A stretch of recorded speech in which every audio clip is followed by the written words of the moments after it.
যে তোকে বাবা বলে ডেকেছে তাকে হত্যা করে তুই অমর হবি? মা, মা, আমায় ক্ষমা করো মা।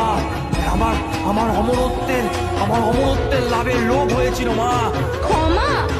ক্ষমা তোর মতো পাষণ্ডের কোনো ক্ষমা নেই। তোদের জন্যই আমার মেয়েরা মরছে, আগুন জ্বলছে। এরপর থেকে মেয়ে সন্তান জন্মালে বলবি লক্ষ্মী নয়, কালই জন্মেছে।